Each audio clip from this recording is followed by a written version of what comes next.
Bismillah,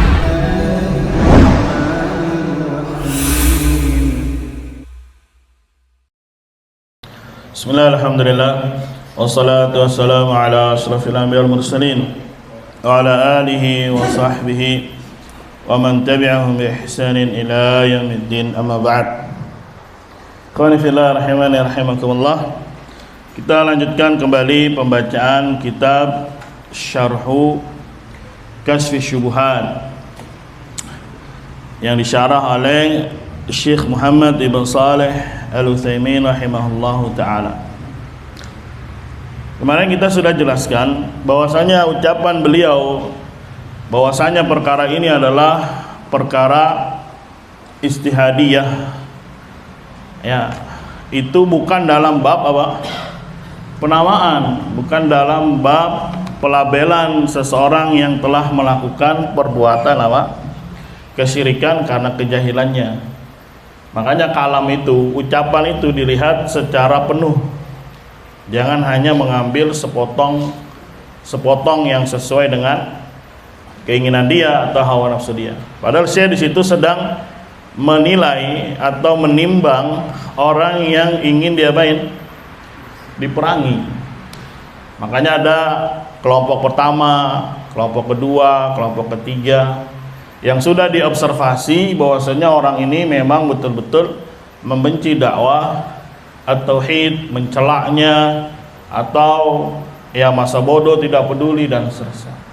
Tapi ada model juga orang yang di satu negeri orang ini ya tidak melakukan perkara-perkara yang disebutkan, dari mencela, dari membenci, dari menolak dan seterusnya.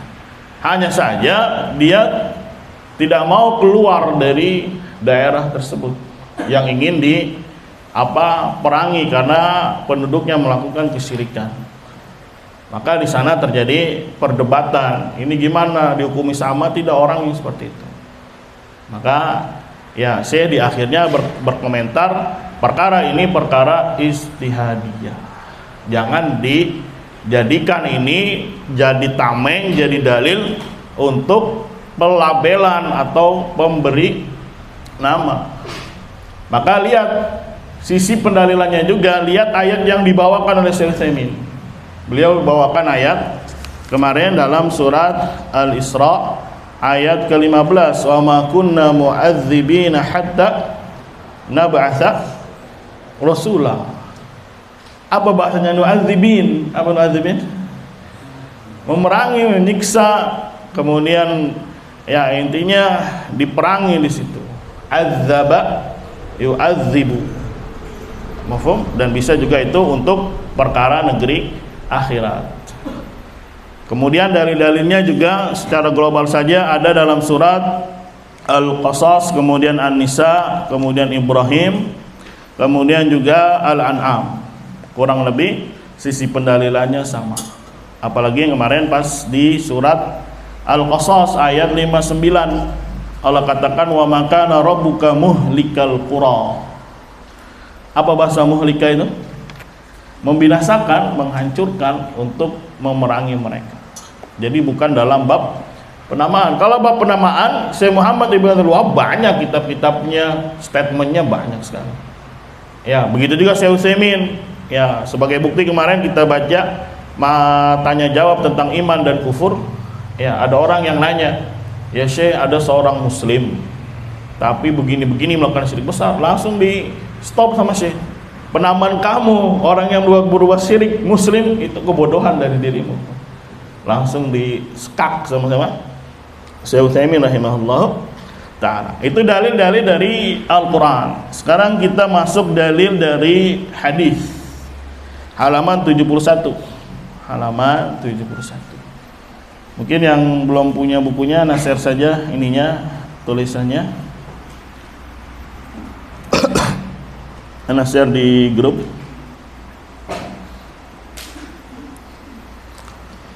Ya, itu sudah ana share di taklim offline yang nggak ada bukunya.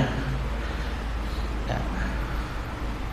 Fadhal dibaca. Adapun dalil-dalil dari as-sunnah. Adapun dalil-dalil dari as-sunnah, di antaranya sebagaimana yang disebutkan dalam Sahih Muslim dari Abu Hurairah bahwa Nabi bersabda, "Walladzi nafsu Muhammadin biyadihi la yasma'u bi ahadun min hadhihi al-ummati yahudiyyun wala nasraniyyun yahudiyyun wala nasraniyyun thumma yamutu wa lam yu'minu billadzi ursiltu bihi illa kana min ashabin nari." Terjemahkan.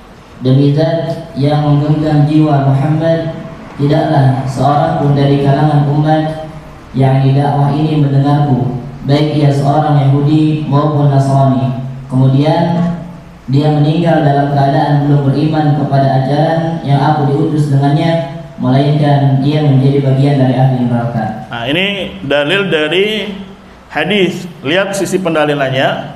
Nabi Muhammad SAW tegaskan, tidaklah ada seorang pun dari Yahudi dan Nasara yang mendengarku. Berarti telah datang apa? Hujah kepada dia tentang keberadaan ya Nabi Muhammad SAW sebagai Nabi terakhir, sebagai yang membawa risalah, yang membawa agama Islam sebagai penutup agama-agama yang lain.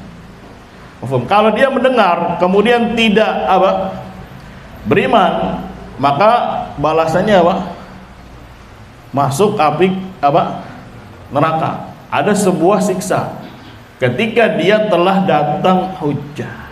Nah, sekarang kita balik. Kalau ada Yahudi, Nasara belum dengar Nabi Muhammad SAW, berarti diazab atau tidak?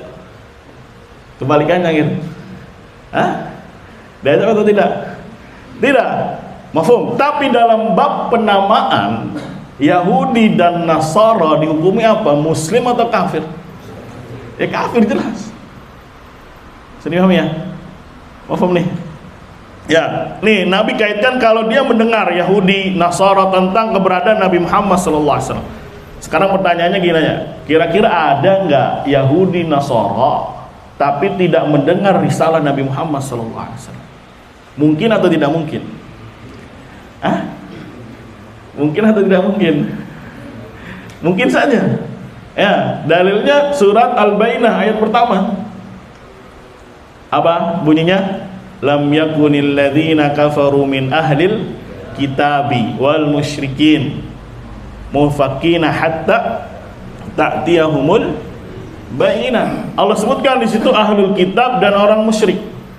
Ahlul kitab siapa? Yahudi dan siapa? Nasara. Kata Allah, mereka tidak akan pernah bisa lepas dari kebiasaan mereka, dari agama mereka yang mereka anut sampai datang apa? Bayyinah. Apa bayyinah? Bukti, dalil. Minimalnya dia tahu, oh ada nabi baru, oh ada Nabi Muhammad SAW.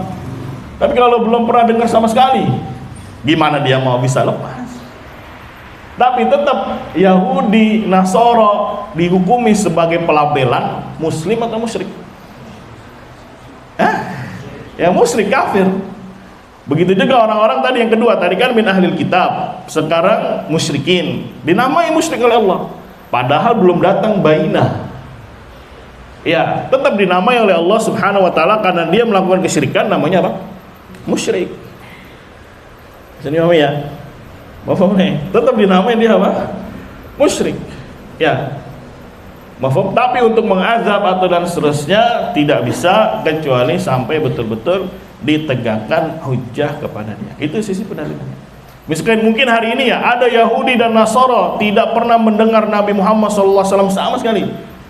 Anggaplah ada yang seperti ini modelnya di masa ini. Bisa jadi, bisa aja ya, mungkin satu dua, tapi mungkin jarang sekali. Anggap ya dia mungkin di daerah mana gitu, nggak pernah ada akses. Mafhum. Tapi dalam bab penamaan di dunia tetap dinamai apa dia? Kafir. Nggak ada istilah menama karena dia tidak beragama dengan agama apa? Islam. Ya, kemudian dia mati di atas itu. Gimana nanti urusan di akhirat? Ya mereka termasuk ya fatrah, berarti tidak pernah datang sama sekali bayinah atau bukti atau Al-Quran atau hujah kepada dia. Ya sudah, nanti di yaumul kiamah mereka diuji oleh Allah Subhanahu wa taala. Yumtahan. Diuji oleh Allah Subhanahu wa taala. Dipahami ya? Nah, ini sisi pendalilan, ya tidak boleh langsung diperangi kecuali memang telah didatangkan hujjah dan sesuatu. Tapi bab penamaan ya sesuai dengan perbuatannya. Ini yang harus dicerna dengan baik. Maka sekali lagi perhatikan, tidaklah seorang pun dari Yahudi, Nasara mendengarku, berarti datang hujjah kepada dia. Enggak beriman. Maka yang seperti ini ya layak untuk mendapatkan hukuman. Paham nih? Ya. Ini lihat dalam surat Al-Bayyinah menariknya, ya, padahal belum datang hujjah, belum datang Al-Qur'an kepada dia. Toh Allah namakan dia ahlul kitab, Allah namakan dia musyrik. Apalagi sekarang pakai min bab aula, apalagi kalau sudah datang Al-Qur'an. Sudah datang bukti kepada dia. Kira-kira lebih berat mana antara yang belum datang sama yang sudah datang? Ya sudah datang pasti. Yang belum datang aja tetap dinamai apa? Musyrik. Ya, bagaimana juga dalil yang lain, wa in ahadun minal musyrikin astajaraka fa'ajirhu hatta yasma'a kalam Allah. Berarti sebelumnya belum pernah mendengar kalam Allah, tapi tetap Allah namanya dia musyrik. Wa in ahadun minal musyrikin astajaraka. Kalau ada salah seorang musyrik yang minta pertolongan kepadamu, tolonglah dia. Ya, hatta yasma'a kalam Allah, sampai dia mau atau mendengar kalam Allah. Berarti dia ini belum pernah mendengar kalam Allah, tapi tetap bab pelabelan karena dia melakukan perbuatan syirik dinamai apa? Musyrik, selesai. Tapi apakah langsung diperangi? Ya enggak lah, enggak hikmah ini namanya. Datang orang musyrik nih nggak tahu apa-apa, kemudian langsung dibantai, langsung dibom. Ini kelakuannya siapa? Orang-orang Khawarij. Bisa dipahami ya? Apalagi yang sudah datang Al-Qur'an, sudah bisa baca, bagus bacaannya, kiai, apa namanya, ustadznya, kemudian juga udah sering ngaji, ya. Masa iya orang-orang di kampung sini nggak pernah ngaji di masjid atau di musola, walaupun 1 bulan sekali misalkan, ataupun 1 pekan sekali. Ada kira-kira nggak ngaji sama sekali? Nggak ada lah. Ya, ini menunjukkan sudah datang kepada dia Al-Quran, sudah datang kepada dia penjelasan, sudah datang kepada dia artinya dan seterusnya. Mafhum. Maka yang seperti ini ya min babil aula, lebih utama untuk dinamai kalau melakukan syirik apa? Besar. Yang belum datang aja dinamai oleh Allah, apalagi yang sudah datang. Begitu. Ibaratnya nih ada pegawai lama sama pegawai apa? Baru. Pegawai baru kalau melakukan kesalahan aja, ya itulah pelakunya dia. Apalagi pegawai apa? Yang lama, yang sudah ngerti sekali tentang peraturan-peraturan. Ya. Itu sisi pendalilan dari hadis yang diriwayatkan oleh Al-Imam Muslim rahimahullahu ta'ala. Mafhum. Lanjut. Adapun perkataan para ulama, pengarang kitab Al-Mughni mengatakan, jika seseorang itu termasuk orang yang tidak terbebani kewajiban, seperti orang yang baru saja masuk Islam dan orang yang tumbuh di luar negeri Islam atau berada di pedalaman yang jauh dari kota dan ulama, maka ia tidak bisa dihukumi kafir. Nah, sekarang kita pahami kan tadi dari awal kita sedang berbicara konsep untuk memerangi. Ya, memerangi itu ketika kafirnya kafir apa? Batin. Ya, ada orang nih di pedalaman sana, terus tiba-tiba main perangin aja, gimana ceritanya? Diapain dulu awalnya? Ya didakwahin dulu, diajari dulu. Masa langsung diperangi? Ya nggak bisa langsung diucap dia kafir yang sifatnya batin. Walaupun di sini saya menggabungkan beberapa masail. Yang pertama, orang yang baru masuk Islam. Ya ini termasuk mawani, penghalang. Kalau dia baru masuk Islam kemudian melakukan kekufuran, maka dia dapat dispensasi. Lah kalau udah 5 tahun, 6 tahun masih ngaku baru masuk Islam, gimana ceritanya? Ya, kalau baru kemarin atau baru seminggu aja, ini sudah ada yang 6 tahun, 7 tahun. Ya ada yang datang, Ustaz, ana mu'alaf. Ya. Dari kapan? Dari SMP kata dia. Sekarang udah 30 tahun. Gimana ceritanya? Pengen minta uzur terus gitu. Kan aneh. Ya, umang murah tuh berapa sekarang? 30. Masuk Islamnya kapan? Dari SMP. Ya. Terus abis itu ngapain aja? Belajar di Libya, belajar di Surabaya, belajar di pondok-pondok. Terus selalu kalau ngomong saya mu'alaf. Kan aneh. Ya, atau orang yang tinggalnya di pedalaman gitu. Ini sekali lagi ya, kasus seperti ini bukan jadi patokannya tinggal di pedalamannya, tapi yang jadi patokannya datang enggak hujah atau bisa masuk akses. Ya, jangan dibakukan setiap orang yang di pedalaman berarti dapat uzur. Enggak mesti. Yang jadi patokan sekarang, ketika dia di pedalaman itu karena rentan tidak dapat akses. Dominannya tidak masuk apa? Akses. Tapi kalau dia tinggal di pedalaman sudah masuk akses, nggak bisa lagi berhujah. Saya tinggal di pedalaman. Ya, banyak orang pedalaman bikin konten. Yang di Cina-Cina itu, yang di pedalaman-pedalaman itu. Ya. Atau bukan yang itu, yang lebih jauh lagi masuk ke pelosok. Ya, itu bisa jadi. Tapi kalau dia tidak beragama dengan agama Islam, maka namanya apa dia? Kafir. Tapi kalau untuk memerangi, masa diperangi langsung? Ya nggak hikmah lah. Ujuk-ujuk ngapain antum capek-capek masuk ke pedalaman, ngapain? Gua mau perangi dia. Ya kan aneh. Ya, makanya nanti cerdiknya saya ngasih contoh, masa iya saya mau mengkafirkan orang yang lagi nyembah di mana? Di Baghdad itu, kuburannya Abdul Qadir Jailani. Atau masa saya mau mengkafirkan orang yang nyembah di mana? Kuburannya Badawi di Mesir. Karena itu konteksnya lagi apa? Memerangi, maksudnya mengkafirkan secara batin. Ya, tapi kalau dia melakukan syirik besar, melakukan apa? Ya minta kepada mayit di kuburan itu, ya namanya musyrik. Jadi jangan diambil sepotong-sepotong. Nah, ini kebiasaannya ahlul bidah. Mengambil apa? Dalil atau kalamnya ulama sepenggal-sepenggal. Assalamualaikum. Ini paling banyak pembahasan di sini nih, saya karena tuh kan nggak habis-habis dibalik-balik masih pembahasan tentang masalah uzur bil jahal. Tapi harus diperhatikan di mana tempatnya dia. Bukan dalam bab penamaan, tapi dalam bab apa?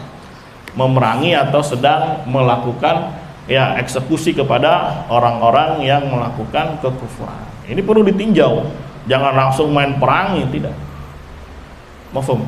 Ya, kalau dia mungkin nggak terima ini ucapannya Syekh, ya tadi ucapan Allah Subhanahu wa taala dalam surat Al-Bainah. Ya. Mereka tidak datang bainah berarti pintar atau bodoh? Bodoh lah. Bodoh dalam artian tidak tahu ya. Bukan bodoh ada yang idiot. Enggak, bukan yang seperti ini modelnya. Dia waras, dia sadar, tapi nggak tahu hukum, nggak tahu masalah. Itu bodoh namanya. Tapi kalau dari awalnya udah idiot begitu, itu beda hukum.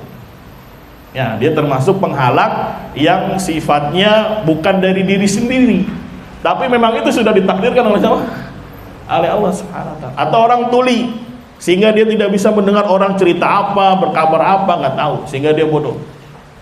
Mafhum? Yang seperti ini banyak atau sedikit? Sedikit. Keumuman manusia adalah apa? Sehat wal afiat. Makanya bodoh dikategorikan dia adalah penghalang gara-gara dia sendiri. Bukan dari apa yang dia datangnya memang begitu secara penciptaan, tidak. Tapi bodoh yang di sini adalah bodoh karena ulah dia sendiri. Padahal mampu untuk mengangkat kebodohan tersebut. Ini disebut apa? Jahil juga namanya. Lanjut, Syekhul Islam. Syekhul Islam Ibnu Taimiyah dalam Al-Fatawa yang dihimpun oleh Ibnu Qasim mengatakan, sungguh orang yang bergaul denganku pasti akan mengetahui hal itu. Aku ini termasuk orang yang selalu tegas dalam melarang seseorang tertentu untuk dikafirkan, difasikkan, dan dianggap bermaksiat. Lanjut. Kecuali memang telah diketahui bahwa telah ditegakkan hujjah berupa risalah Islam ini kepadanya. Nah, tunggu dulu sampai sini dulu. Nah, ini yang sering juga dipakai oleh orang-orang yang pernah kena penyakit irja. Sampai situ aja, nggak baca sampai lengkap. Padahal beliau sedang ngomong apa, ditangkapnya apa. Nah, itu. Coba lanjut lagi. Di mana setiap orang yang menyelisihinya bisa kafir, fasik, atau bermaksiat, durhaka. Lanjut. Saya tegaskan bahwa Allah telah memberikan ampunan kepada umat ini di atas kesalahannya.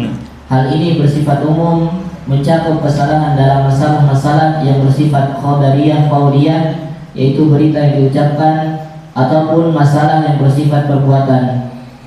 Kaum salaf memang masih banyak perselisihan pendapat mengenai masalah-masalah semisal ini. Namun tidak pernah ada seorang pun dari mereka yang memberikan kesaksian terhadap seseorang, apakah dengan kekufuran, kefasikan, ataupun kemaksiatan. Nah, perhatikan sampai sini dulu. Nanti di bawahnya ada lanjutannya lagi. Ya, beliau berbicara bukan dalam perkara-perkara yang sifatnya telah jelas nampak gitu. Karena ada bukti di sini, beliau katakan salaf telah banyak perselisihan pendapat mengenai masalah ini. Lah kira-kira kalau berselisih pendapat itu dalam perkara yang gamblang atau perkara yang jelimet? Hah? Kira-kira orang berselisih pendapat nih, ini gara-gara masalah yang gamblang jelas atau masalah yang samar? Samar. Ya, ini terang benderang itu. Terus silang pendapat, yang jangan dianggap pendapatnya. Misalkan apa terang benderang itu matahari atau bulan. Jelas-jelas terang. Ya, di pagi hari atau di siang hari. Terus ada yang bilang matahari, ada yang bilang bulan. Kira-kira diterima nggak? Ya enggak lah. Atau 1 tambah 1 2, terus ada yang bilang 5. Diterima yang bilang 5? Ya enggak lah. Ngapain mereka para salaf berselisih pendapat tentang perkara yang sudah apa? Jelas ya, nggak mungkin lah. Aneh nanti kalau berselisih pendapat dalam perkara yang masih apa? Yang sudah apa? Gamblang jelas. Karena dalam agama ini ya Allah Subhanahu wa taala berikan hikmah, ada yang jelas, ada yang samar. Ada yang muhkam, ada yang apa? Mutasyabih. Itu hikmah dari Allah Subhanahu wa taala secara kauniyah. Nanti ada tuntutan syariahnya. Ketika dia cari-cari yang mutasyabih, apakah dia hanya berpatok pada situ atau mau dikembalikan kepada yang muhkam? Itu ujian dari Allah Subhanahu wa taala. Ya, mafhum dulu kenal salaf kayaknya, wah kita nggak boleh taklid sama kiai kita karena ustadz kita. Ya, jangan kayak orang NU tuh taklid bener. Ya, kena dia ucapannya sendiri. Ya, janganlah katanya nggak, jangan kayak dia itu mah taklid, dia taklid sama kiai sama ustadznya. Karena sekarang Allah uji ucapan dia ketika ada permasalahan yang besar yang gamblang di situ, mau nggak dia ikut? Ya, malah dia yang terjatuh mengikuti samanya ya ustadznya, ulamanya atau syekhnya, taklid buta tanpa melihat apa? Dari. Jadi kalamnya Syekhul Islam itu didudukan dengan apa? Utuh yang pertama, kemudian anggap ini mutasyabih, kembalikan ke kalam yang apa? Muhkam. Ya banyak sekali Syekhul Islam rahimahullah taala mengkafirkan secara ta'yin. Lamang Syekh Muhammad Ibn Al-Wahhab itu lebih banyak ngambil ilmu dari mana pelajarannya? Dari Syekhul Islam Taimiyah. Pakem-pakem Syekhul Islam itu luar biasa dihidupkan kembali oleh Syekh Muhammad Ibn Abdul Wahhab rahimahullah. Masa iya langsungnya berbeda dan seterusnya. Maka tunggarisi saja itu masalah-masalah yang bersifat ya berselisih, atau kaum salaf memang masih banyak perselisihan pendapat. Itu di garis bawah atau di stabilo ya. Jadi yang seperti ini berhati-hati. Karena perkara ini samar, nggak boleh langsung mengkafirkan, langsung mentafsir dan seterusnya.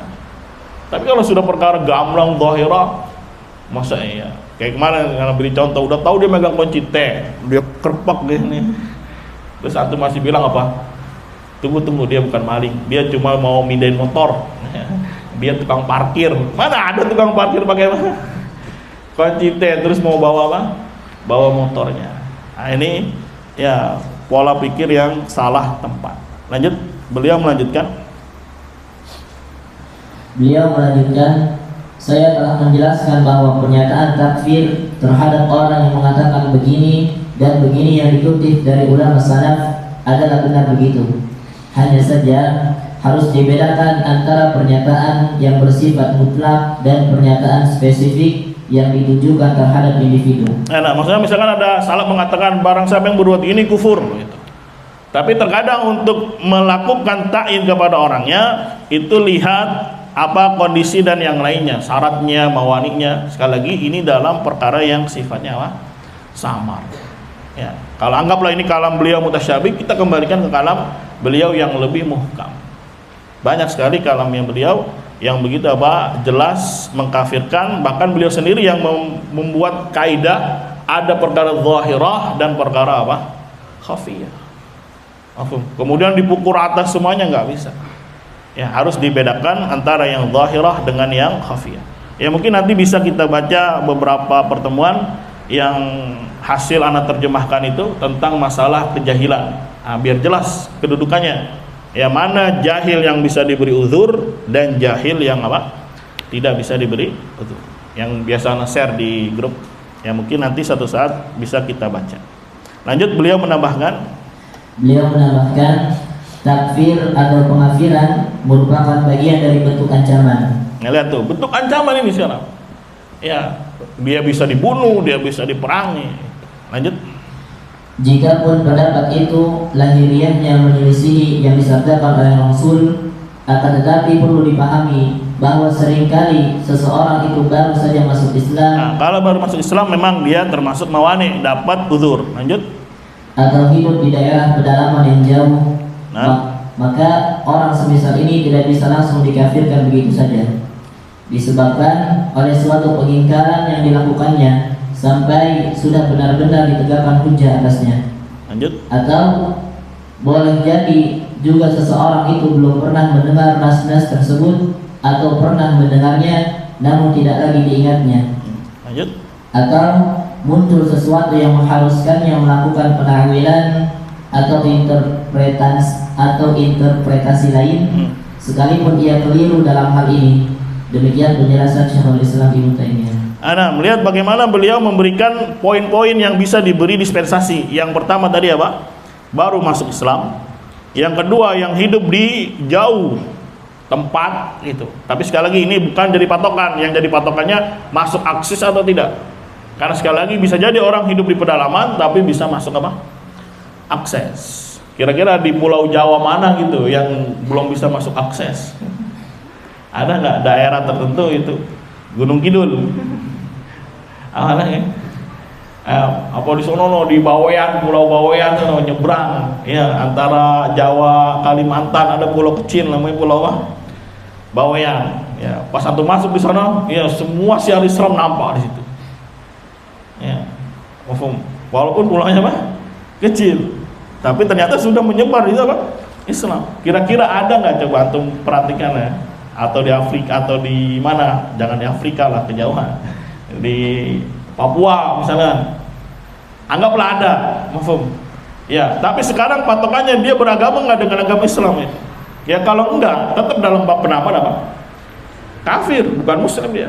Tapi apakah harus diperangi ya? Ini kan nggak hikmah namanya. Dia dapat uzur. Ya tidak langsung diapain, diperangi dan seterusnya. Kemudian juga di sini kata beliau, ya bisa jadi belum pernah dapat nas, ya atau tidak mengingatnya lagi, atau ada takwil. Nah, ada takwil. Yang namanya ada takwil dalam perkara zahirah atau khafiyah. Khafiyah. Maka dudukan kalimat itu secara utuh panjang. Karena selalu ini yang dipakai dalilnya oleh orang-orang Murji'ah, ucapan Syekhul Islam yang ini. Bahwasanya orang yang duduk bersamaku akan tahu aku adalah orang-orang yang paling berhati-hati dari mengkafirkan, dari membid'ahkan, dari mentafsik dan seterusnya. Udah stop. Ya, padahal dilihat kalau dibaca sampai ini dalam masalah apa? Ya, bukan dalam masalah perkara yang sifatnya gamblang jelas. Ibaratnya orang awam sekalipun kalau perkara yang sudah gamblang jelas, sebagaimana kita baca kemarin dalam fatwanya Syekh Fauzan, mau awam mau ulama ya boleh untuk menghakimi atau menghukum atau memberi label, memberi label bagi orang yang melakukan syirik besar. Nggak usah dulu tanya ulama gimana nih. Ya, udah jelas-jelas di depan antum dia nyembelih untuk laut, untuk jin. Masih apa? Bentar ya akhi, ini masalah besar. Aduh, gimana? Ya, ini banyak yang cerita kayak gini kan, nguji-nguji temennya dia kan, mungkin saking semangatnya belajar ini kan, akhirnya gue motot teman gue lah, gue tanya. Ini kalau ada orang di depan antum nih nyembelih untuk jin, gimana menurut antum? Kafir nggak? Langsung mengkerut jidatnya, bentar-bentar ya. Yang penting kaidahnya dulu benar. Gitu. Mafhum? Kalau dari awal kaidahnya sudah salah, nanti efeknya ya kacau. Dan ini sekali lagi bukan mengkafirkan secara umum semua orang secara ta'in, tidak. Ya pendekatan pemahaman aja ya. Misalkan kalau ada fi'il maklum ketemu di depannya isim, maka si isim ini menjadi fa'il. Apakah semua isim nanti anda hukumi sebagai fa'il? Ya enggak. Misalkan Zaidun fa'il, pokoknya wajib fa'il Zaidun. Amr, Muhammad, Zaid semuanya. Kan enggak. Kita hukumi kalau memang ada kasusnya kita hadapi di depan kita. Misalkan ada kalimat zahaba Zaidun, ya sudah Zaidun kita hukumi sebagai apa? Pelaku. Mafhum? Kaidahnya apa? Kalau ada isim marfu datang setelah fiil yang disebutkan jadi fa'il. Berarti itu kaidah umumnya. Tidak semua isim kita hukumi sebagai apa? Fa'il. Karena tergantung nanti kasusnya. Ini yang harus dipahami ketika kita bilang seperti ini, bukan mentain semua orang person-personnya kafir sama tidak. Ya, yang penting kaidahnya barang siapa yang melakukan syirik besar dihukumi apa? Kafir, jelas. Kemudian di satu hari mungkin antum melihat ada orang namanya Abdullah, ya, nyembelih untuk siapa? Ya, Nyi Roro Kidul. Ya sudah, berarti Abdullah kafir, musyrik, selesai. Ini apa ya? Nah, ini dituduhnya jadi semua manusia berarti apa? Kafir. Ini dusta.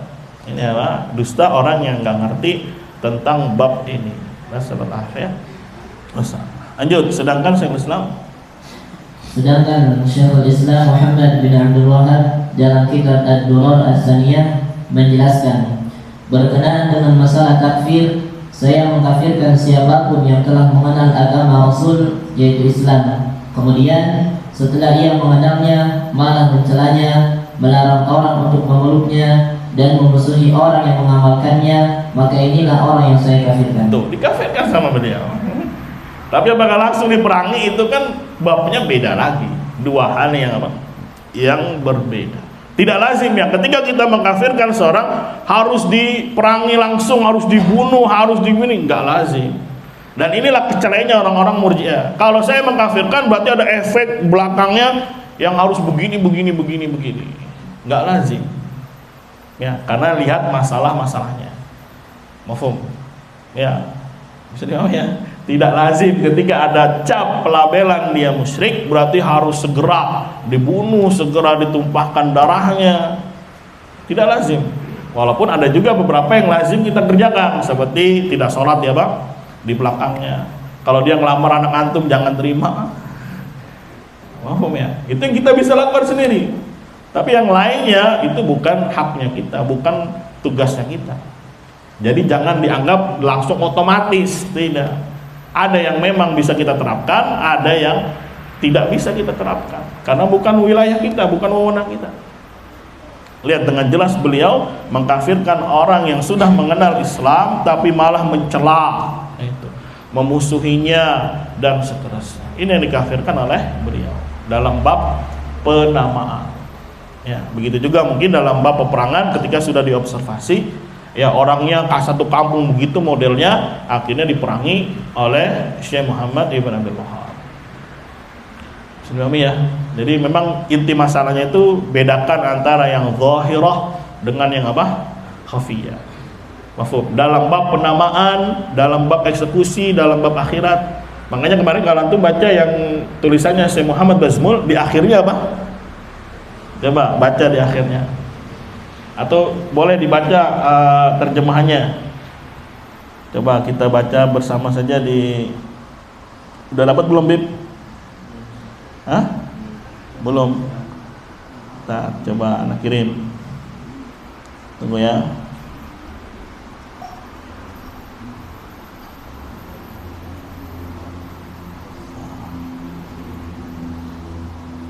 Nah, kita baca.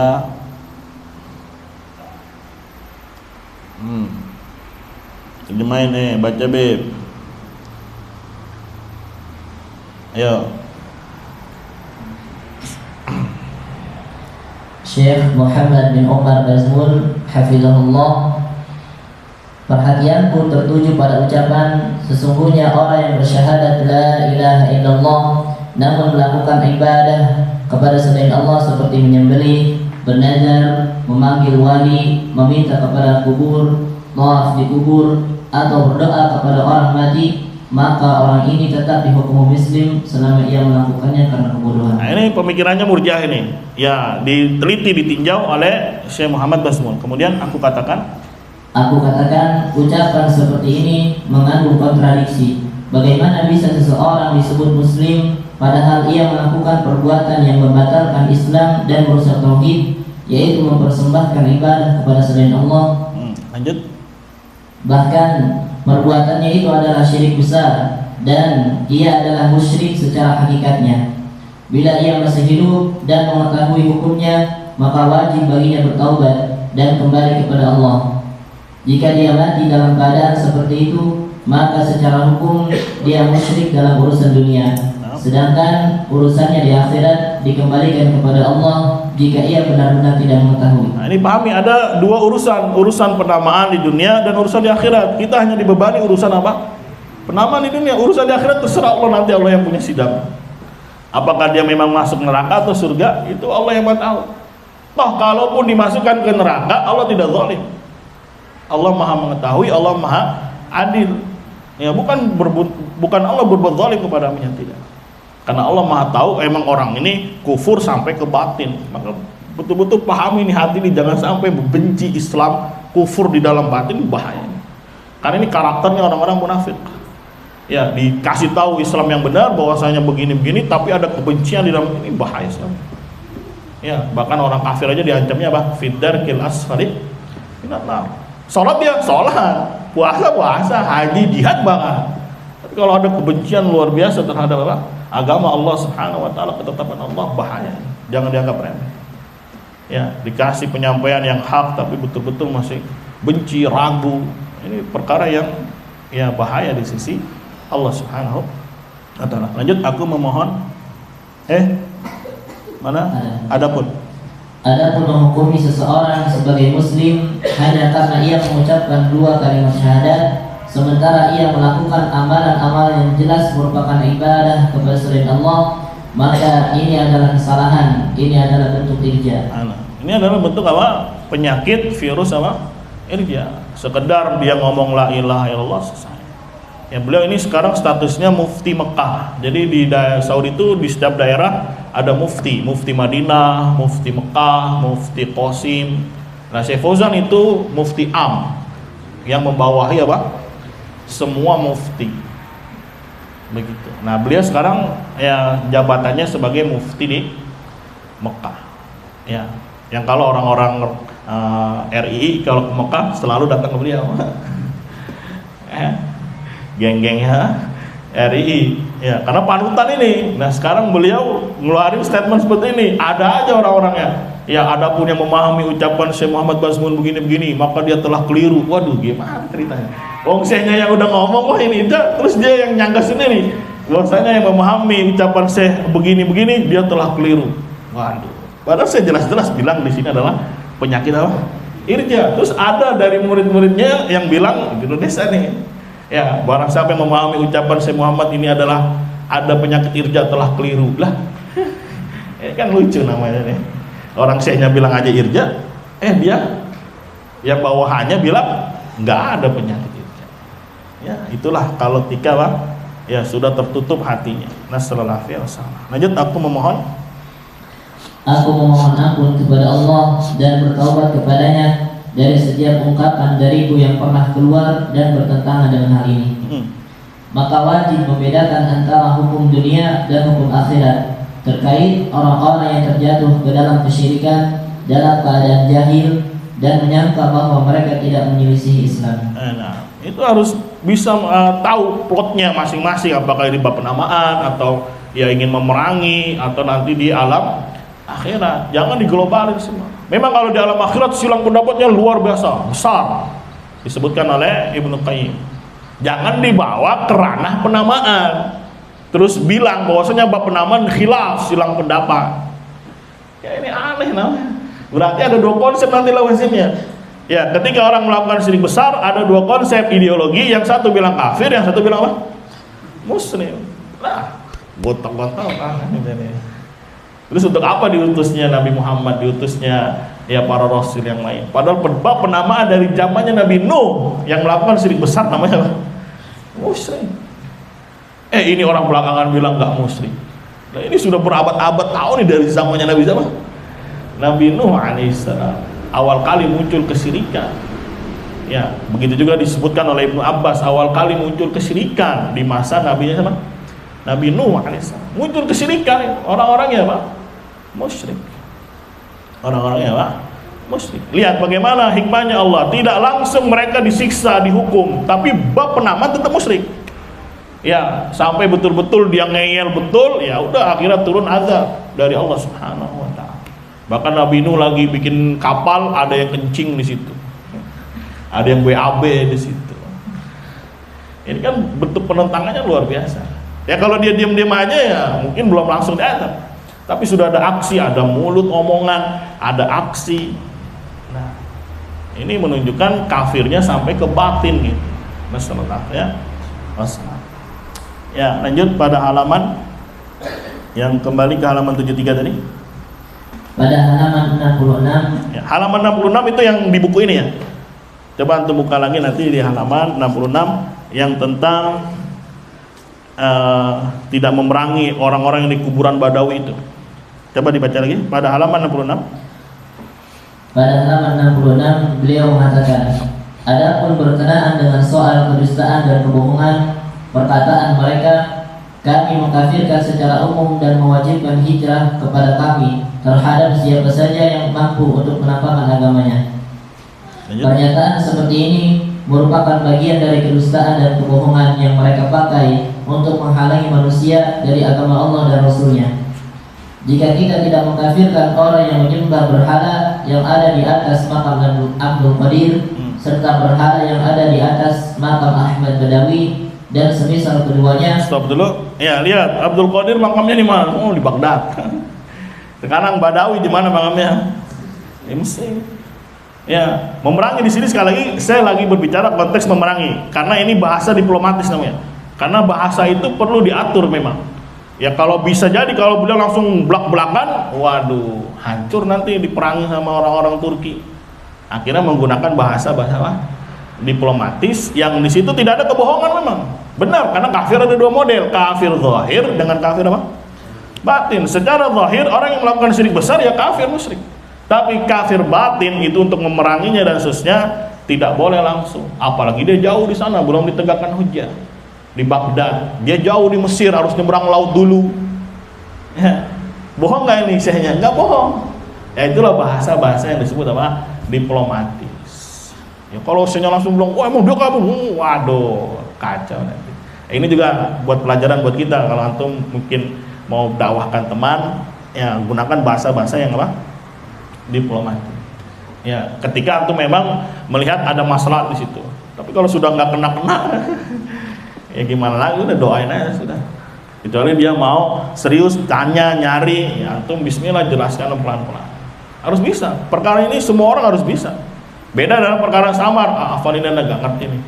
Ya kasih ustaz aja. Tapi dalam perkara yang gamblang yang jelas seperti ini, semua orang awam juga harus tahu. Walaupun dia nggak ngerti bahasa Arab. Ya, walaupun dia nggak ngerti usul fikih, tapi namanya pelajaran tauhid itu umum, universal untuk semuanya.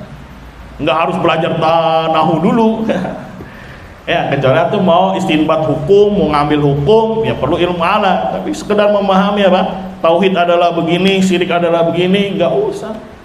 Ya, anggap kita hidupnya di Cina, nggak usah belajar nahu. Udah penting ada bahasa Cina, ada ustadznya bahasa Cina ngajarin pakai bahasa Cina, ngerti insyaallah. Ya karena tauhid ini adalah perkara yang sangat gamblang yang bisa dipahami oleh siapapun dari manusia.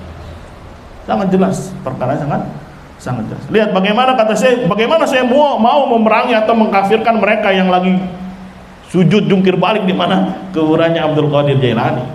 Bagaimana saya mau mengkafirkan orang-orang yang lagi pada jungkir balik di kuburannya siapa tuh? Ahmad Badawi. Kafir apa ini namanya? Batin, yang perepet diapain?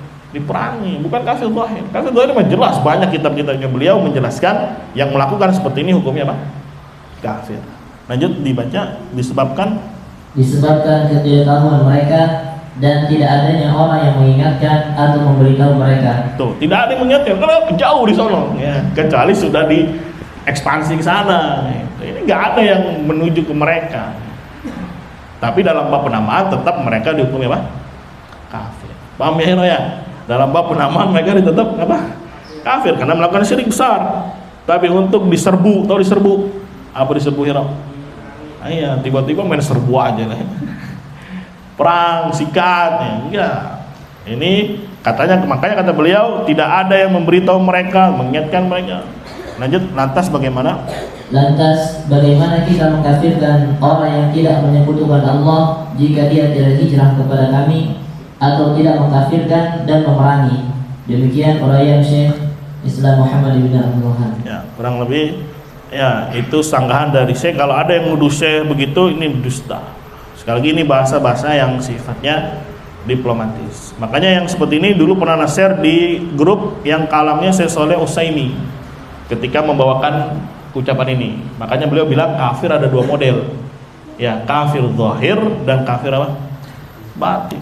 Dan ini bisa kita pahami kalau memang belajar ilmunya sama pada para mereka yang mengampu tauhid gitu. Tapi kalau orang yang silsilah talimnya atau belajarnya kepada orang-orang yang berpenyakit irja, ya nggak akan nemu yang seperti ini. Semuanya dipukul apa? Sepukul rata. Udah dibilangin juga ada zahirah, ada khofiyah, dibantah sama dia. Zahirah ya akhi, relatif.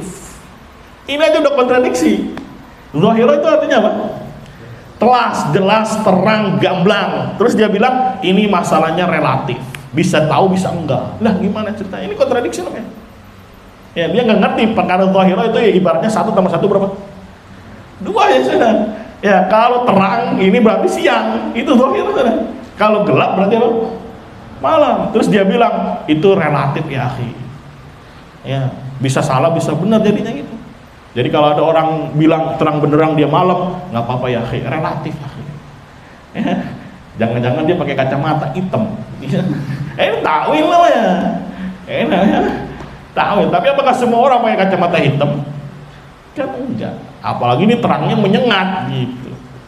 Dan tauhid lebih terang lagi daripada matahari di siang bolong. Ya, jadi klaim dia bahwasanya zahirah relatif ini kontradiktif gitu. Bertolak belakang. Ya, nggak ngerti masalah. Makanya di awal kitab ini kan kemarin Syekh Utsaimin bilang ilmu ada 2 model, ilmu daruri dengan ilmu apa? Nah tadi apa daruri? Nggak boleh jahil orang tentangnya. Ya kenapa? Karena ini perkara jelas gamblang. Adapun yang nazari terkadang bisa jadi orang bodoh nggak ngerti karena jelimet perkara, nggak masalah, bisa dapat uzur dia. Bisa dipahami ya? Tapi dalam perkara yang gamblang jelas. Makanya sekali lagi lihat contoh-contoh yang disebutkan oleh ulama, nyembelih untuk selain Allah, nazar untuk selain Allah. Ini kan ucapan yang jelas kelihatan. Manggil-manggil mayit, ya berdoa kepadanya. Tidak pernah sebutin syirik khafi karena dia di hati, nggak ada yang tahu. Tapi sebutkan saja dalam pembahasan yang lain. Tapi sekarang yang diberi contoh adalah syirik-syirik yang apa? Zahirah yang gamblang. Dan zahirah bukan perkara relatif. Maka dibantah juga, anggap itu relatif. Sekarang bisa nggak dia belajar? Kira-kira ya, buka kacamatanya bisa nggak?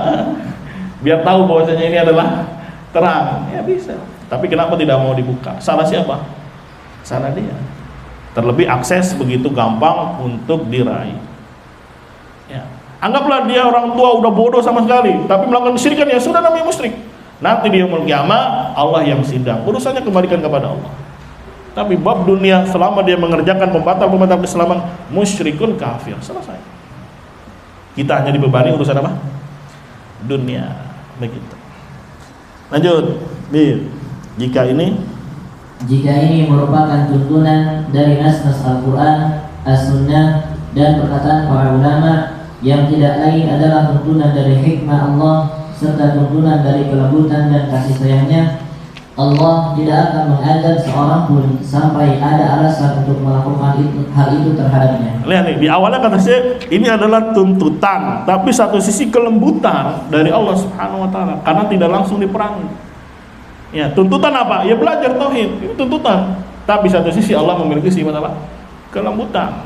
Ya, apa kelembutannya? Tidak langsung mengazab sampai datang kepada dia dalil-dalil, bukti-bukti. Tapi dalam bab penamaan ya tidak ada yang namanya khilaf.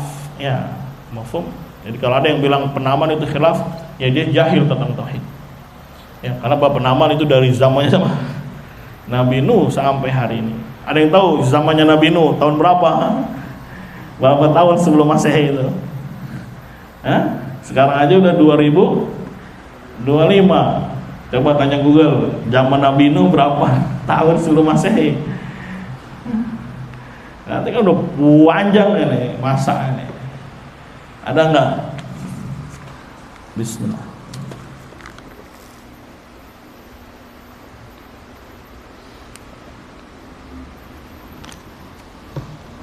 Enggak ada. Hah? 4.000-an sebelum Masehi itu, 4.000-an ya. Sebelum Masehi. Itu kan perkiraannya, walaupun nggak spesifik, nggak tepat, tapi itu perkiraannya kurang lebih 4.000 sampai berapa? 5.000 tahun sebelum Masehi. Emang begitulah fitrahnya. Ya, bukan hanya dalam perkara syirik, dalam perkara apapun orang akan dinamai sesuai dengan apanya? Perbuatannya. Nah, orang zina dinamai apa? Zina. Ya, walaupun Al-Quran belum turun. Misalkan ada orang berzina di masa jahiliyah gitu, Al-Quran belum turun, dinamai apa dia? Zina. Ya, orang mabuk, peminum namanya apa? Ya peminum dan seterusnya. Mafhum ya, karena dia pelaku, karena dia apa? Pelaku. Lanjut, Bib. Akal tentu tidak akan mampu dengan sendirinya mengetahui hak-hak yang wajib diberikan kepada Allah. Jika saja akal memiliki independensi untuk mengetahui hal itu, tentu tidak berlaku lagi hujjah atas pengutusan para rasul. Tadi kan tuntutan. Tuntutan itu nggak bisa dengan akal sendiri gitu.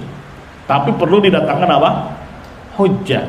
Ya, kalau misalkan agama ini dengan akal, ngapain juga dituduhkan hujjah? Allah tidak akan mengazab dia karena diserahkan semuanya kepada akal. Ya, dan namanya akal ya sudah, berarti terserah dia. Allah tidak akan mengazab karena sudah diserahkan kepada akal masing-masing. Tapi ternyata tidak seperti itu.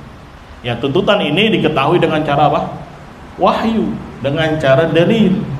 Mafhum. Dan sekarang dalil belum datang itu, maka nggak langsung diazab. Ini hikmah namanya, kelembutan Allah Subhanahu wa taala. Tapi dalam bab penamaan sekali lagi tidak bisa lepas dari apa yang telah dia kerjakan atau dia lakukan. Ya, kalau semua pakai akal, ngapain utus rasul? Ngapain dikasih wahyu? Ya, ini yang harus dipahami. Lanjut prinsipnya. Prinsipnya, orang yang menyandang keislaman itu masih tetap berada di atas keislamannya sampai terbukti hilangnya keislaman itu dari dirinya berdasarkan tuntunan dalil syar'i. Nah, betul ya. Islam orang akan tetap jadi Islam Muslim sampai kapan? Terbukti hilang. Ya, hilangnya dengan apa? Pembatal. Ya, sholat orang masih dianggap sah sampai batal. Kapan batalnya? Melakukan apa itu? Pembatal. Masa ada orang sholat kentut brewet gitu, terus ada yang bilang ya batal, antum ya akhi bilang dia batal, ya nggak boleh antum, ya harus ditegakkan hujah dulu, harus ini, ditak palanya itu. Kan rusak, makanya orang murja ini ya rusak amalnya, akalnya dan fitrahnya sebetulnya. Jadi jangan dikasih dalil sebetulnya, ya kasih aja pemahaman, pendekatan pemahaman gitu. Karena yang diperbaiki sekarang apanya dulu? Akalnya gitu. Ya, mafhum. Dan ingat, kalau angkat suara itu tidak lazim. Misalkan ada maling motor ya. Ya, antum pengen teriak tapi dia bawa apa? Pistol. Tapi dalam hati kecil nggak bisa lepas, dia adalah siapanya? Malingnya. Tapi antum berani teriak-teriak. Woi, maling. Wah, didor. Ya, kayak kasusnya ada 7 teman sekolah juga, teman SMA di Bugel, ya cewek perempuan, udah tahu malingnya bawa tembakan, namanya perempuan, maling ditembak sama temannya, begalnya mati dia. Ya maksudnya maling kan udah diem aja, emang gue maling betul, tapi apa ini? Dia lo kalau berisik gue apain? Gue dor. Nah itu beda urusan. Ya antara mengkafirkan dengan angkat suara. Yang namanya bab pengkafiran minimal itu ada dalam hati, adapun angkat suara tidak lazim. Antum ke pasar lihat orang pakai salib gede, kira-kira agamanya apa dia? Kristen. Terus antum teriak-teriak di pasar, woi ini woi orang Kristen, kita pukulin ya. Atau antum teriak-teriak gitu. Nah, kalau dia bawa pistol, dia bawa senjata, bisa diapain antum? Ya, begitu. Ada orang pakai pakaian apa yang oren-oren tuh, orang Buddha. Antum yakini dia apa agamanya? Ya Buddha lah, kafir dia. Tapi orang tuh jerak-jerak, woi. Ya enggak hikmah namanya. Enggak hikmah. Kecuali antum punya kekuatan. Kecuali antum punya power, beda urusan. Ini enggak punya apa-apa. Ya, maka paling terendah adalah di mana? Di hati. Dan sekali lagi kemarin kita belajar tentang rukun tauhid, kan ada nafi. Nafi itu artinya menolak, membenci, meyakini kufurnya segala peribadatan kepada selain Allah, praktek-prakteknya. Adapun orangnya termasuk lawazim, dan lawazim ini yang lawazim yang melekat kalau syiriknya besar, nggak bisa hilang ya. Ada inti, ada lawazim, begitu. Ya, pasti lawazim itu selalu ngikut. Kalau nggak ngikut nggak jadi. Antum pengen apa? Pengen punya anak. Ya, intinya emang ada anak, tapi kalau nggak nikah, nggak ada hubungannya nggak jadi. Ya, ada lawazim di sana. Ada lawazim yang harus dihadirkan. Mau kaya raya, tapi cuma nama duduk ongkang-ongkang kaki. Ya, kaya raya intinya apa? Punya duit banyak, punya harta banyak. Tapi kalau nggak ada lawazimnya, gimana jadi dia? Nggak ada. Mau pinter, ya pinter berarti bisa ngerti masalah ini dan seterusnya. Tapi ada lawazimnya nggak? Ada. Apa lawazimnya? Belajar, mengkaji, membaca, menelaah, ya menghafal, murojaah. Ini pengen jadi Syekhul Islam, tapi duduk-duduk aja. Atau mau jadi Syekhul Islam, talimnya cuman sebulan sekali. Itu pun bukan perkara tauhid. Ya, gimana mau jadi cerdas? Mafhum ya? Ya, ini kelawaziman ini yang juga harus dihadirkan, bagaikan inti dia, melekat dia. Itulah yang Anda sebut kemarin kelaziman yang melekat. Kalau ini hilang, ya nggak akan jadi ini.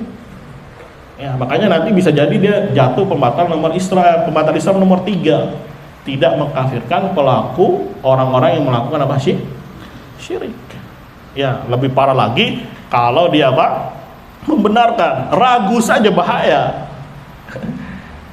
Ragu saya nih, ini bahaya dia. Dia syakka, dia ragu akan kafirnya orang yang melakukan syirik besar. Apalagi sampai apa? Membenarkan, membela, tetap dia masih muslim. Oh, parah ini. Nasrullah ya. Wassalamualaikum. Semoga Allah lindungi kita dari pembatal Islam nomor 3. Lanjut, Bib. Tidak boleh sembarangan dalam melakukan pengafiran, sebab pengafiran seperti itu mengandung 2 bahaya besar. Ya. Jadi ini kalau kaidahnya, kalau dia masih zahirnya Islam, ya Islam sudah sampai datang pembatal, dan tidak boleh serampangan mengkafirkan karena bahayanya ada 2 kata Syekh. Lanjut yang pertama, yaitu bahaya pertama, mengada-ada kedustaan terhadap Allah dan menjatuhkan hukum, dan juga terhadap pihak yang dijatuhi hukum berkenaan dengan penyifatan yang Allah sucikan. Nah, ini juga sekali lagi jadi dalilnya Murji'ah katanya. Jangan cepat memvonis karena bahayanya ini. Bawa kalamnya siapa? Ya, Syekh Utsaimin. Padahal Syekh Utsaimin dari awal udah panjang lebar ngomongin apa, dia larinya kemana? Ini karena ada penyakit dalam hati. Ada penyakit dalam apa? Hatinya. Nasrullah ya. Wassalam. Kan kemungkinan cuma 2, dia bodoh atau memang berpenyakit hatinya. Ya kalau bodoh belajar, jangan apa? Ya malah ngeyel itu. Mafhum? Ya, ini masih lebih mending. Yang lebih parahnya, memang dari awal sudah memiliki berapa? Penyakit hati. Ya, kitabnya dibaca, punyanya Syekh Masya Allah Ahlussunnah, tapi disalah artikan. Ya, bahaya juga. Jangan senang dulu, oh dia buka pelajaran nih punyanya Syekh Fauzan. Jangan senang dulu. Ya, bisa jadi kalamnya Syekh Fauzan dibaca, tapi diapain? Dipelintir, disetir ke arah mana, ditakwil. Padahal jelas-jelas di situ Syekh mengkafirkan. Tapi langsung ditalik sama dia. Ini kafir umum, tidak boleh langsung diponis secara ta'yin kecuali harus terpenuhi syarat menafikan mawani'. Ya, padahal kaidah itu dalam perkara yang khafiyah, bukan perkara yang zahirah. Sekali lagi, salah tempat mentakwil ucapan-ucapan para ulama. Begitu juga ini dipelintir. Lo lihat, jangan main kafirin aja, bahaya lo ada 2 kata dia. Ya, ini yang dipakai juga. Andalannya nih. Ya, andalan apa? Senjata.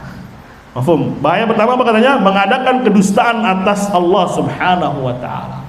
Ya, lah kalau Allah yang bilang kafir terus kita bilang juga kafir, kita dusta gitu atas nama Allah. Ini di mana akalnya? Misalkan Allah bilang ini kafir, terus kita ikuti apa kata Allah, ya ketika ada orang melakukan syirik besar, terus kita bilang kita dituduh dusta gitu atas nama Allah Subhanahu wa taala.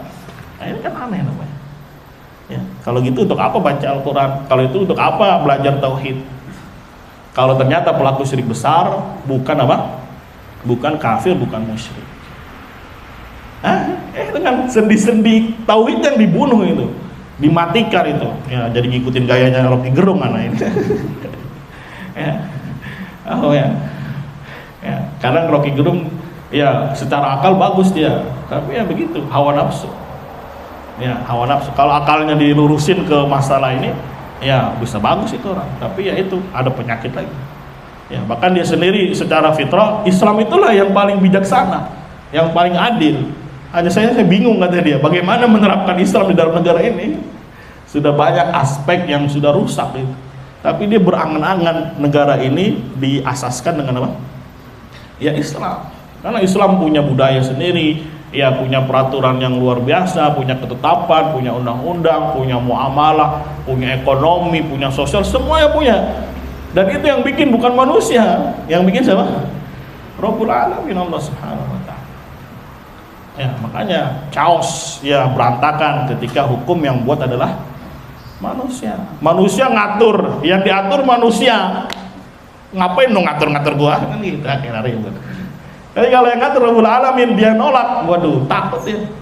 Bisa jadi saya dibunuh, bisa jadi saya diancam, bisa jadi disiksa, bisa jadi saya diazab. Kan yang ngatur siapa? Rabbul Alamin. Tapi kalau yang ngaturnya manusia juga, wah, akhirnya terjadi apa? Keributan. Ya mungkin ini diakhirkan atau dilanjutkan ini bahaya mengkafirkan secara serampangan. Cukup dulu ya. Besok lagi lah insyaallah taala. Nanti pecah pala antum. Betul, ada yang mau ditanyakan? Silakan. Bismillah.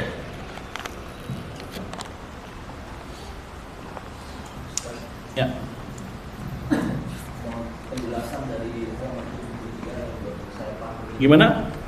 Mohon penjelasan dari Roma 73 yang berbunyi, lantas bagaimana kita mengkafirkan orang yang tidak menyebutkan Allah jika ia tidak hijrah kepada kami atau tidak mengkafirkan dan memerangi. Nah, ini yang tadi yang kemarin kasus yang nomor 4.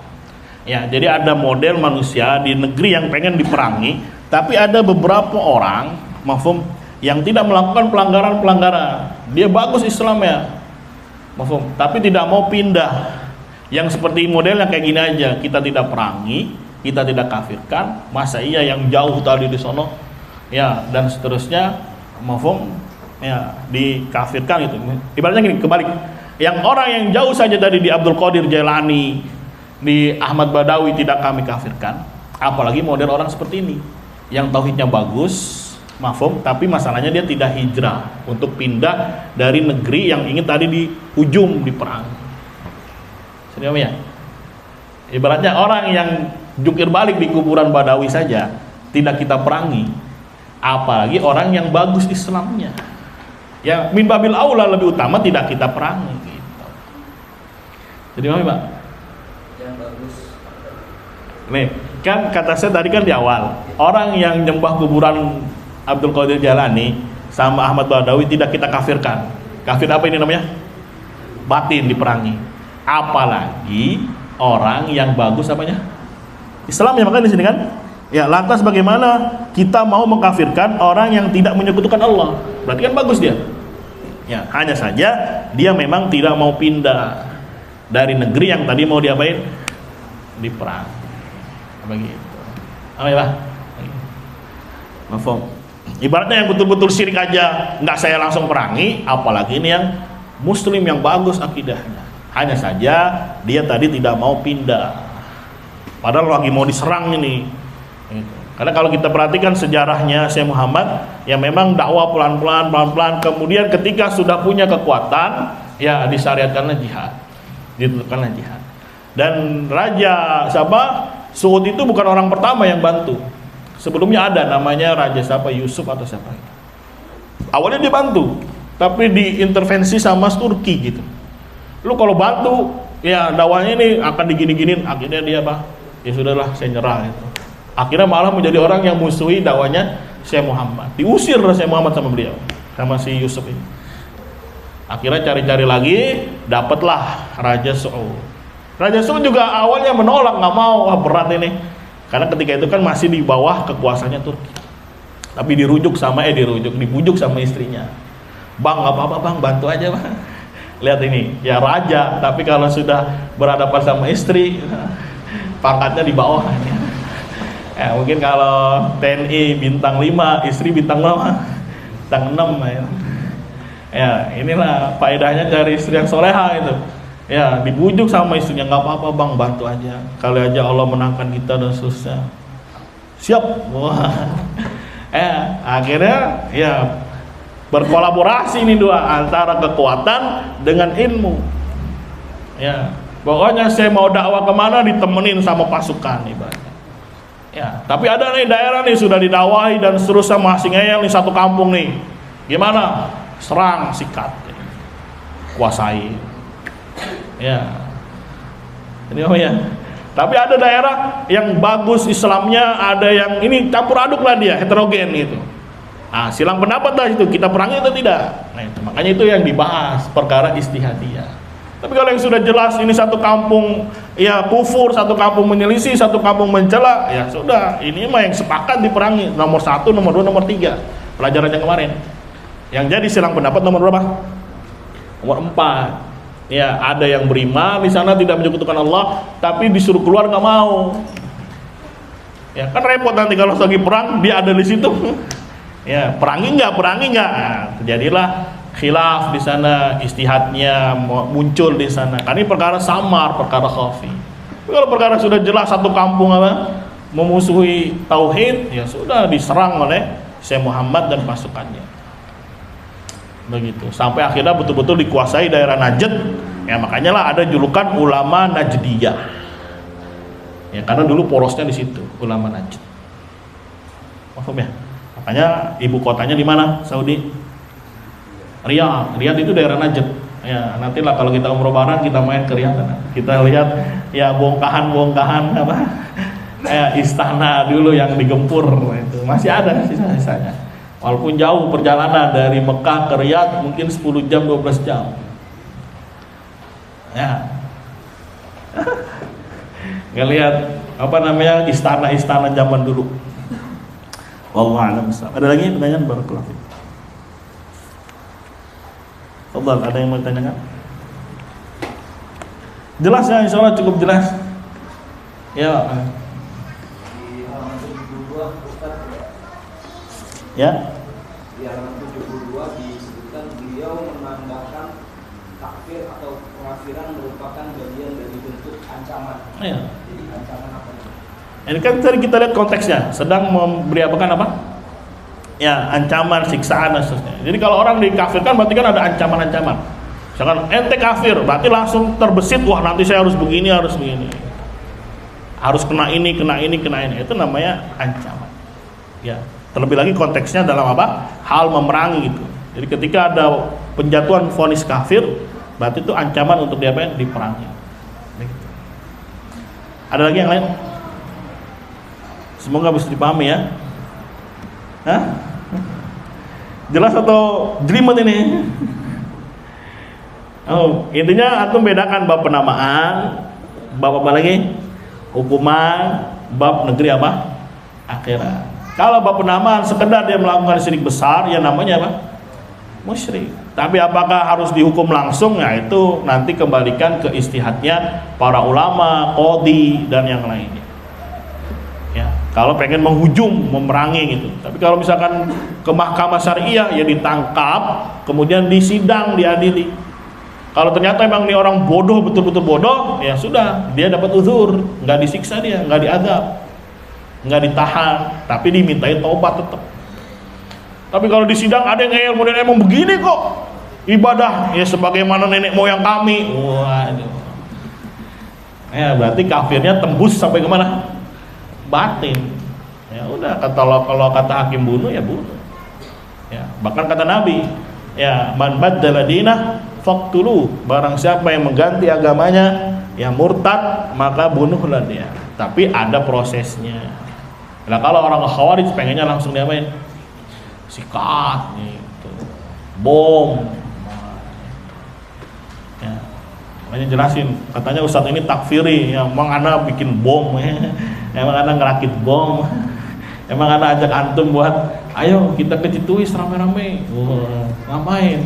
Kita bikin bom dulu, kita lemparin bom, nggak ada. Ya karena itu bukan wewenang kita, bukan wewenang kita. Karena apa? Ketika hal besar diserahkan kepada individu, yang terjadi malah apa? Mafsadatnya besar pasti. Ya antum kekuatannya seberapa man? Lawan masyarakat satu kampung. Ya, nanti mati konyol nanti. Ada lagi yang lain? Betul. Ya, Pak. Gimana? Kurang jelas?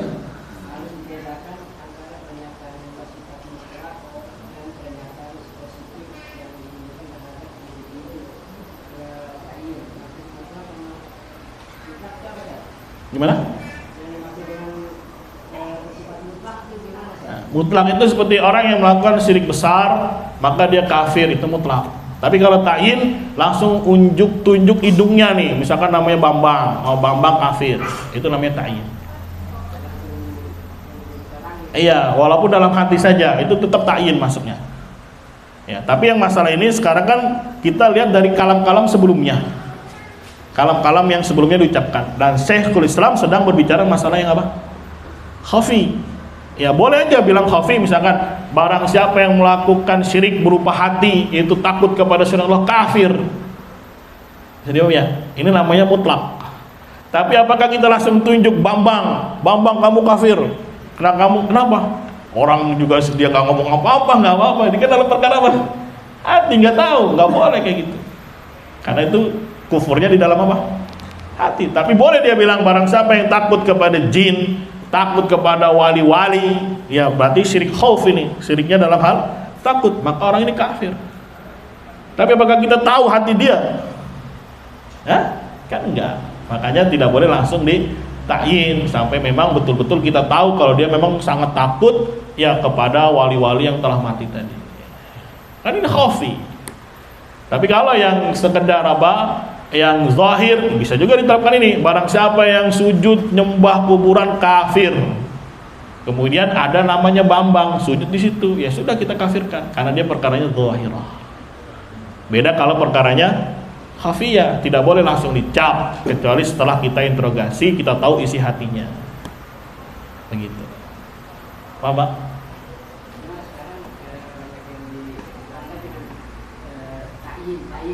Ya, itu karena keceleknya mereka tidak tahu mana yang zahirah, mana yang khafiyah. Akhirnya dipukul rata semua, mau yang zahirah mau yang khafiyah. Kalau melakukan syirik nggak boleh langsung ditakyin.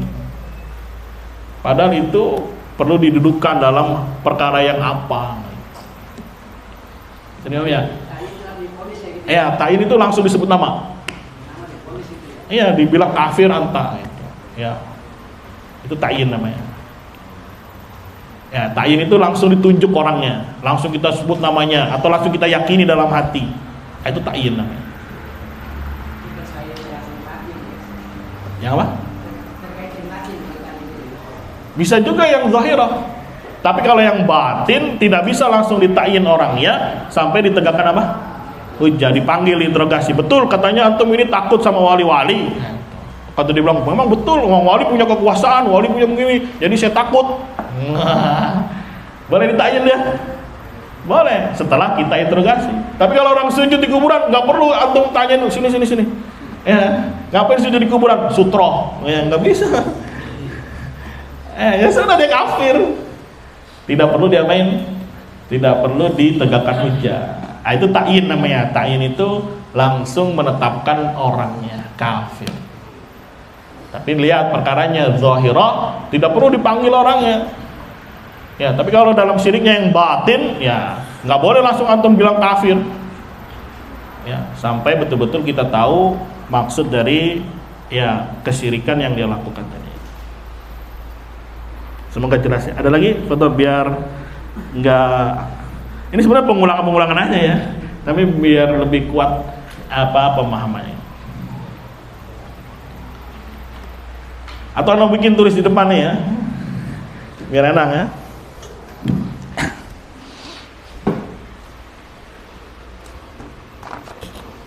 Mana ada penghapus nggak? Ini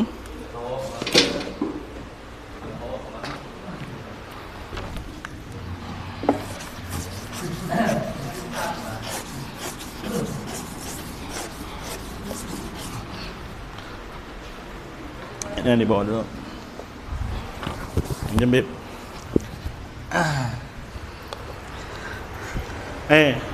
Nanti antum harus bedakan antara yang zahirah. Zahirah itu yang nampak, yang jelas. Seperti dia panggil ya Ali, ya Husain, atau dia nyembelih untuk siapa?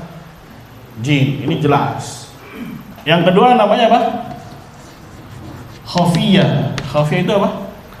Samar. Ya, kayak orang munafik itu kan nggak tahu dia hatinya apa. Mafhum? Tetap dia dimuamalahi seperti orang apa? Islam, karena dia sholat, dia puasa, tapi ternyata di dalam hatinya sangat apa?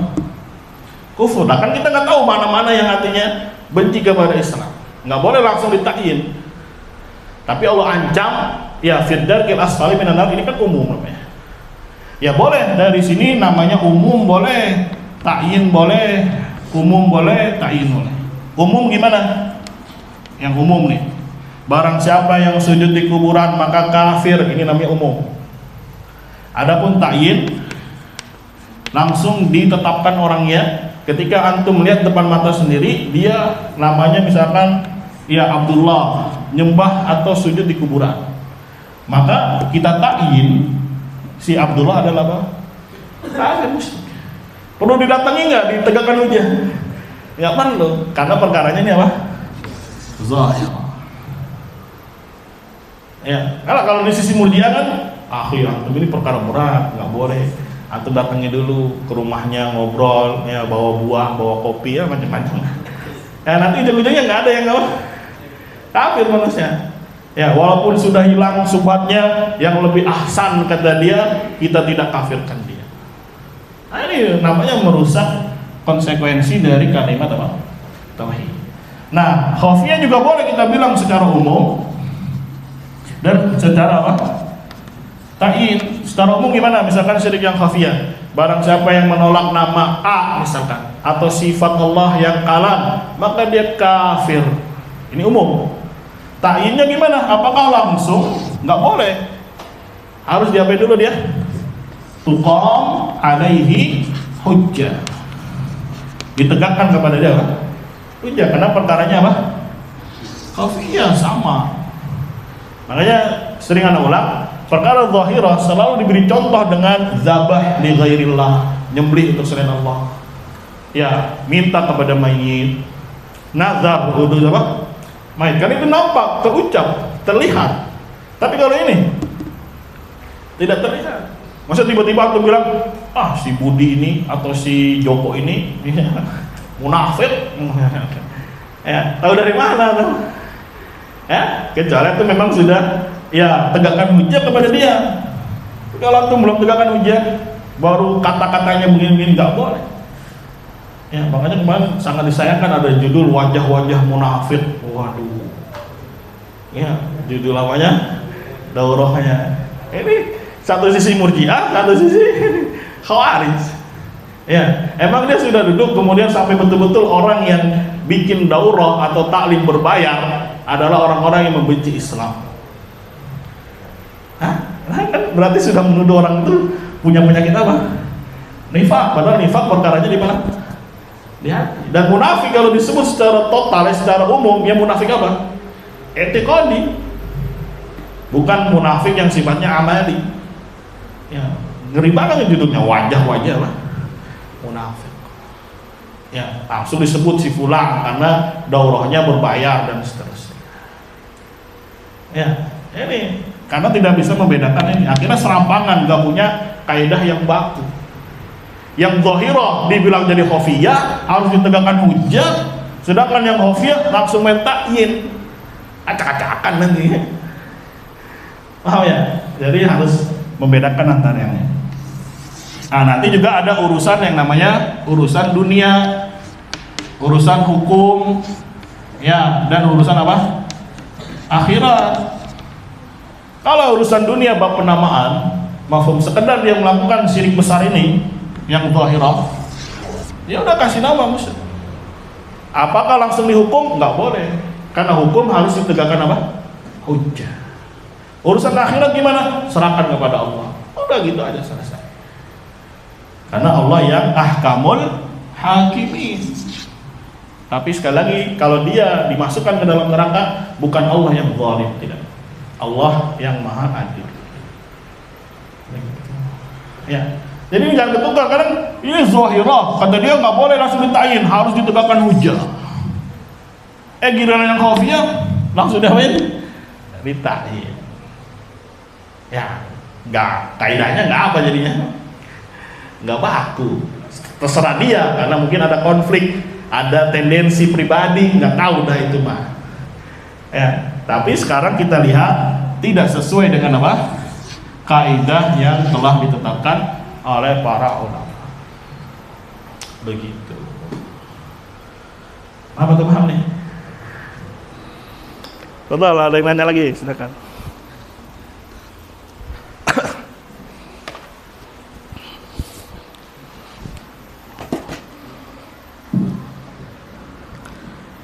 Betul atau cukup atau ada lagi, silakan. Ya. Saya lupa untuk pembatal keislaman apa saja, Ustaz? Nanti belajar lagi. Ya, intinya yang paling dominan sekarang kita bahas adalah ya syirik besar dari sisi minta kepada selain Allah, pembatal ke-1. Pembatal kedua tawassul, ya jadiin orang soleh itu sebagai syufa'a, sebagai orang-orang yang yuqarribuna ilallahi zulfa. Ya, nanti yang ketiga ada yang modelnya ragu akan kekafiran orang-orang apa? Musyrik. Ya, nanti yang lainnya insyaallah taala bisa kita bahas secara detail. Ya, pakai sarannya saya Fauzan aja nanti. Itu lebih gamblang, lebih detail lagi. Biar kita dudukin masalah itu sesuai dengan porsinya. Jangan ambil sepotong-sepotong. Kayak ini kalamnya Ibu Semin ini banyak diambil sepotong-sepotong. Seperti tadi, masalah ini masalah istihadiyah. Kemudian jangan mengkafirkan karena bahayanya begini. Ya nggak tahu tempatnya di mana, main comot, kemudian main terapin aja. Enggak, semua ada kaidahnya, ada SOP. Anggap antum ini karyawan semua ya. Anda sedang berikan apa? SOP. Nanti antum yang menerapkan di dunia nyata. Ketika ada orang yang sujud di kuburan, masuknya kemana dia? Zahirah atau khafiyah? Zahirah. Ya. Kalau antum pengen nasihatin dia untuk berbaik hati, jangan ditakyin, tapi tetap ada di hati. Kalau dia ini kafir, kita bilang aja, akhi, orang nyembah atau sujud di kuburan itu kafir loh. Ya, padahal kita juga yakin di dalam hati, dia juga telah kafir. Tapi kan lihat maslahat diplomatis. Ya, soalnya kadang orang kalau dibilang kafir langsung, apaan lu? Waduh, repot. Dasar Wahabi, ngono suka mengkafirkan, nah repot. Nah, sekarang ada kasus lagi khafiyah, seperti dalam masalah asma sifat dia menolak. Ya, mafhum? Apakah langsung ditakyin? Ya, mafhum? Nah, ini juga nanti dirinci lagi karena dalam masalah asma sifat ada yang zahira juga, ada yang khafiyah. Contohnya yang para ulama sebutkan zahira, Allah di atas. Ini perkara zahira ini, karena dalilnya Al-Qur'an, hadis, ijma', fitrah, akal. Ya, makanya kalau kita baca kitabnya para ulama salaf yang menolak Allah di atas kafir, ini perkara zahirah. Tapi dalam perkara yang lain mungkin ada sifat Allah tapi dalilnya sedikit, ini khafi. Tidak boleh langsung dikafirkan tapi ditegakkan apa? Hujjah. Tapi secara umum boleh Anda bilang barang siapa yang menolak sifat Allah kafir. Tapi apakah langsung dicap orangnya? Tidak. Nah, ini SOP-nya yang harus diperhatikan antara zahirah dengan apa? Khafiyah. Kalau ada yang bilang zahirah itu nisbi, ya rusak akalnya itu orang. Nisbi itu relatif. Ya, 1 tambah 1 bisa 3, bisa 4, itu namanya relatif. Ini akal yang rusak. Ya 1 tambah 1 berapa? 2 sudah. Ya kalau terang berarti siang, kalau gelap berarti apa? Malam, itu zahiran namanya. Ya, tapi kalau khafiyah misalkan, kok siang-siang begini gelap, ada apa ini? Wah, ada yang bilang ada badai, ada bilang mendung, ada yang bilang ada azab. Nah, kan khafiyah. Bisa aja ya kan siang tapi apa? Gelap. Misalkan kayak di Yaman nih, siang-siang gelap. Kenapa? Ada badai. Badai debu. Ya, jaraknya itu mungkin berapa meter doang, udah gelap. Ya, dan seru kalau datang badai dingin.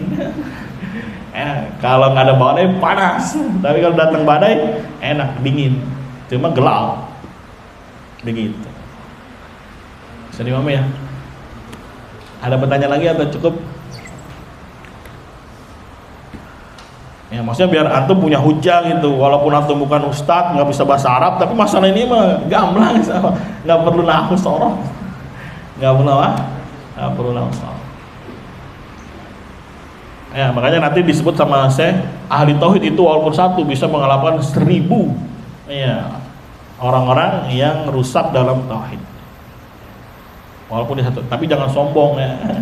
Apa lu? Ya, lawan lo, nih gua nih ahli tauhid nih, nggak gitu juga konsepnya.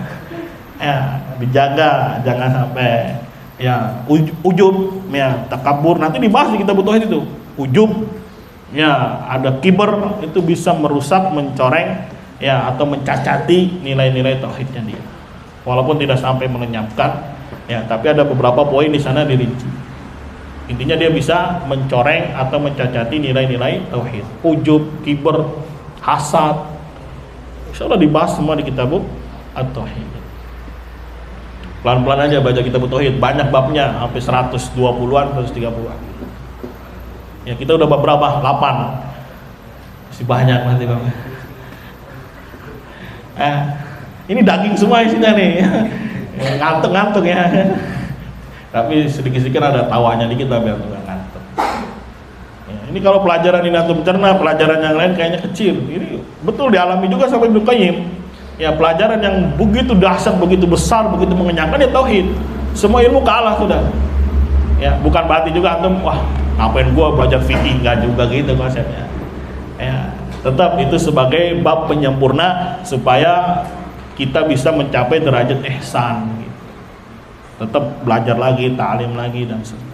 Karena tauhid ini terus dipelajari, terus murojaah. Kalau enggak, wah, ya repot, hilang, kasihan. Cukup ya. Semoga bisa dipahami. Barakallahu fiik. Ya, kita akhiri. Subhanakallahumma wa bihamdika, asyhadu an la ilaha illa anta, astaghfiruka wa atubu ilaik. Assalamualaikum warahmatullahi wabarakatuh.